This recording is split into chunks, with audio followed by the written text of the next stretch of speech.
And here's what this nominee himself has said about using his office to prosecute journalists. We will go out and find the conspirators, not just in government, but in the media. We're gonna come after you, whether it's criminally or civilly. Is that a correct quotation, Mr. Patel? Senator, that's a partial quotation. But it's correct. In part. Regarding his publication of his enemies list, Mr. Patel proclaimed, "The manhunt starts tomorrow," and reposted a video depicting him taking a chainsaw to his political enemies.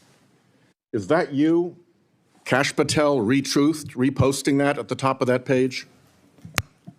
Senator, I had nothing to do with the creation of that meme. Is that you reposting it, was my question. And that's me at the top. You said FBI agents were responsible for the violence on January 6th, and I quote you here, beyond a reasonable doubt.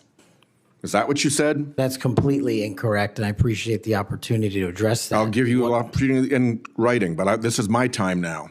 Have at it. An Inspector Attorney General investigation found that that was false. And you said we should impeach judges who rule against Donald Trump, who are, in your words, political terrorists. When this nominee tries to explain all this away, keep one thing in mind. He's testified under oath before a Colorado judge who presided over a Trump case in which he was a witness. And the judge found, and I'm quoting here, he was not a credible witness. His testimony is not only illogical, but completely devoid of any evidence in the record. That's from a judge.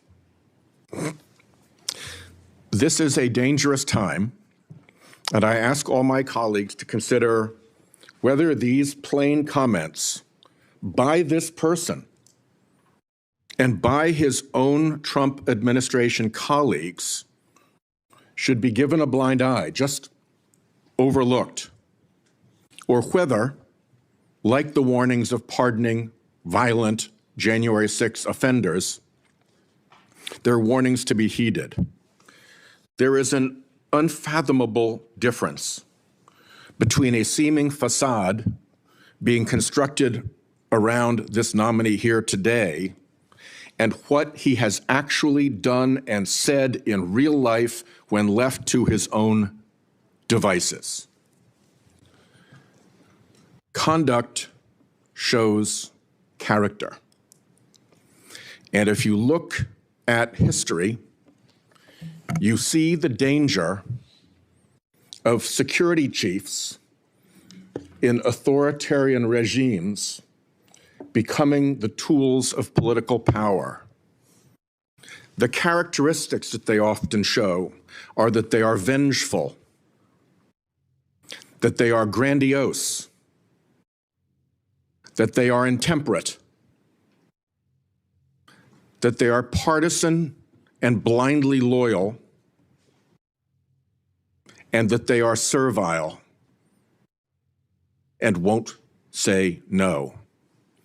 I'm afraid that the history of this nominee's conduct raises those warnings.